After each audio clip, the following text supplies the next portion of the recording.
Again, bukas na po ang showing ng She Who Must Not Be Named.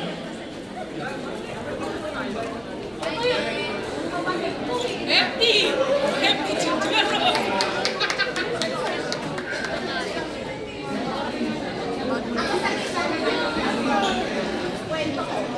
Ayan. Guard, di mo pagbilahin na po yung mga bibili ng maraming ticket.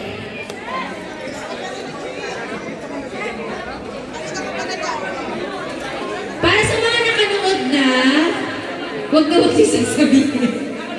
I-share nyo lang yung naramdaman nyo. Pati si Kaylin may pa-surprise. Congratulations, pwede ka na kumanta.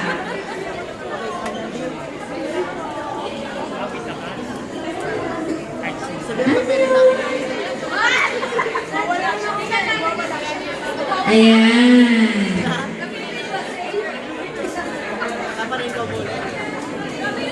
Again, pwede na pong pumila lahat ng mag-a-advance sa She Who Must Not Be Named. Showing na po tomorrow in all SM cinemas and over 100 cinemas nationwide, Luzon, Visayas, Mindanao. And dahil may intelligent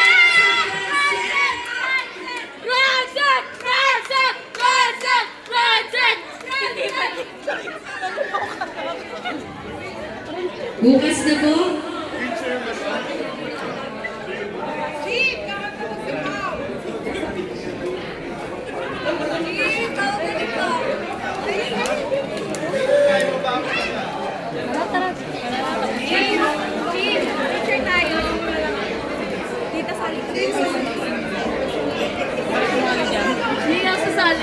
Yes?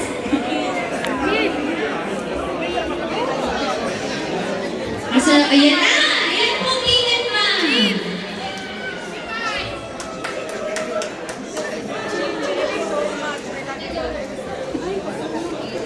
Okay, para po sa mga nagtataka, ano po nangyayari? Hindi po kami namimigay ng ayuda, pero nagbebenta po kami ng ticket ng She Who Must Not Be Named. And you are privileged enough because Francet po ang magpapunch ng ticket ninyo. This is for